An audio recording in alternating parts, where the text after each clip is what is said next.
धर्म लाभ 22 जनवरी के दिन अयोध्या के अंदर में भगवान श्री रामचंद्र जी की प्रतिष्ठा का उत्सव बड़े ठाट माट से मनाने की तैयारियां हो चुकी हैं।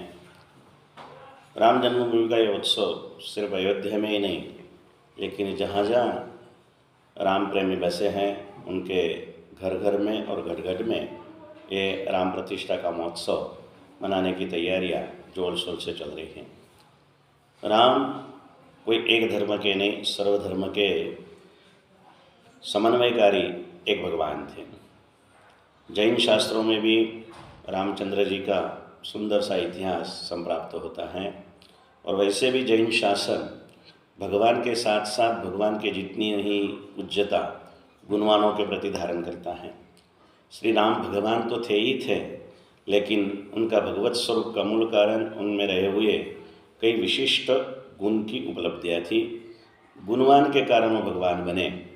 जैन शास्त्रों के अंदर में रामचंद्र जी को सिद्ध भगवान के स्वरूप में स्वीकार किया गया है और उनके चरित्रों को, उनके इतिहासों को जैन साधु साध्वी आज भी अपने प्रवचनों के अंदर में बड़े भाव और उल्लास के साथ में प्रसिद्ध करते हैं।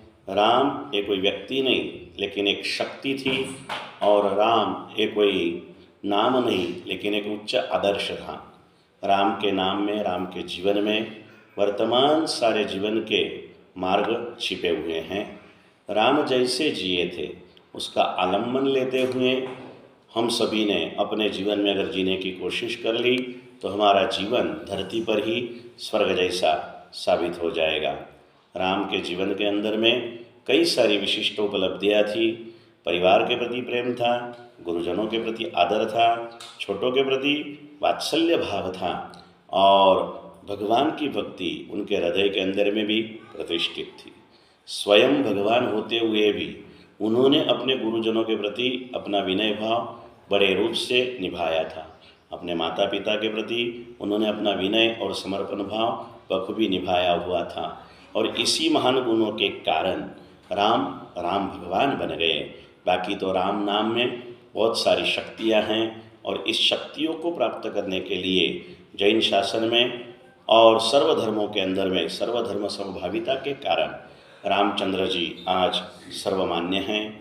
देश और दुनिया के हर कोने में राम राम राम नाम गुंजित हैं और इस प्रतिष्ठा के माहौल के द्वारा मंदिर में ही नहीं, घट घट में रामचंद्र जी की प्रतिष्ठा हो, ऐसे अंतर के आशीर्वाद हम अपनी ओर से प्रेषित करते हैं। धर्म लाभ।